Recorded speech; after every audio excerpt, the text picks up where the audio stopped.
Branches of economics की हम अभी चर्चा करने वाले हैं। नाउ इकोनॉमिक्स ज्यादा पुराना नहीं है, 200 से 250 साल ही पुराना है इकोनॉमिक्स, ठीक है।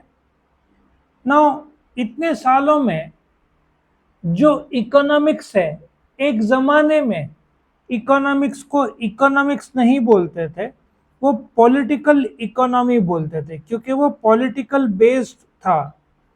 वक्त के साथ साथ नाम इकोनॉमिक्स पड़ गया। फिर इकोनॉमिक्स के दो विभाजन हुए, भारत पाकिस्तान जैसे एक था अलग हो गया।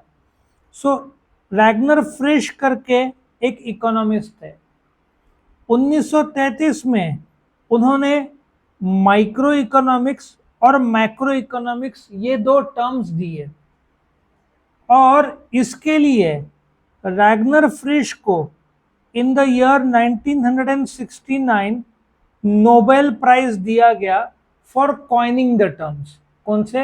माइक्रो और मैक्रो। उनका ज्यादा कंट्रीब्यूशन और नहीं था, लेकिन मेन कंट्रीब्यूशन क्या था? माइक्रो और मैक्रो के टर्म्स देना। नो माइक्रो इकोनॉमिक्स कौन से टर्म से डिराइव्ड है? Micros, which means small. और मैक्रो कौन से टर्म से डिराइव्ड है? Macros, which means large. अब ये लार्ज और स्मॉल क्या होता है? Let us take an example. अपने देश में 140 करोड़ है, दैट इज मैक्रो, और एक इंसान माइक्रो। पूरे देश का आमदनी मैक्रो, एक आदमी का आमदनी micro. So micro means small, या इसको एक और है मिलियंथ पार्ट, मतलब सबसे छोटा हिस्सा। सो माइक्रो इकोनॉमिक्स इकोनॉमिक्स का वो हिस्सा है जो छोटे छोटे बात करता है। अब ये छोटे छोटे बात मतलब वेरिएबल्स क्या है? नाउ टेल मी, गुड्स के बिना हम जिंदा नहीं रह सकते, उसमें हवा भी है, इनटेंजिबल गुड्स जिसको बोलते हैं। मैं सांस लूंगा, air is free goods, intangible. So goods supply कौन करता है? वो तो नेचर हुआ, लेकिन अपने को आटा, गेहूं, चावल सब लगता है ना।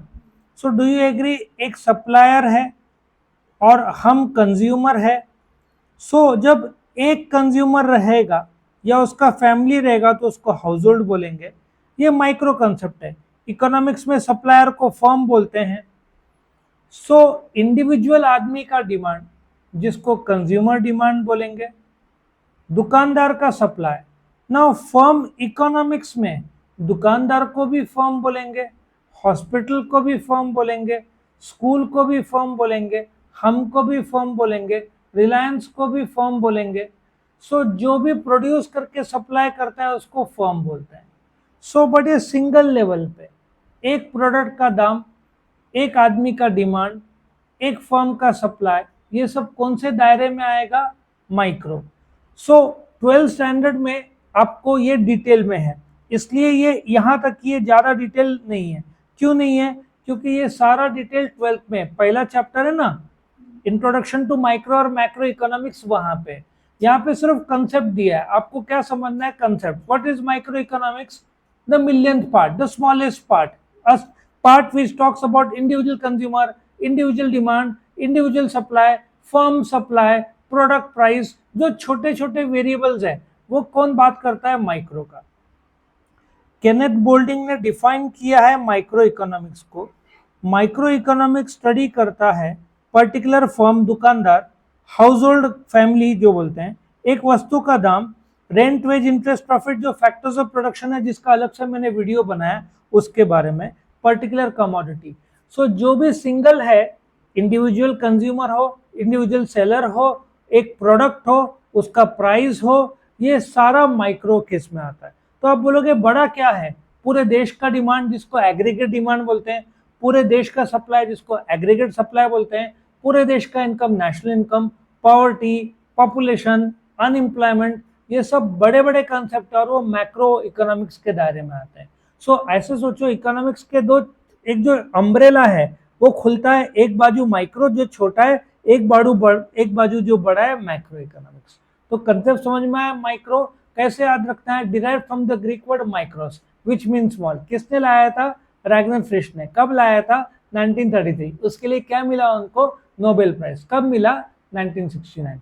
बस इतना याद रखा तो ऑब्जेक्टिव्स के लिए भी हो जाएगा, 2 मार्क के लिए कंसल्ट भी हो जाएगा।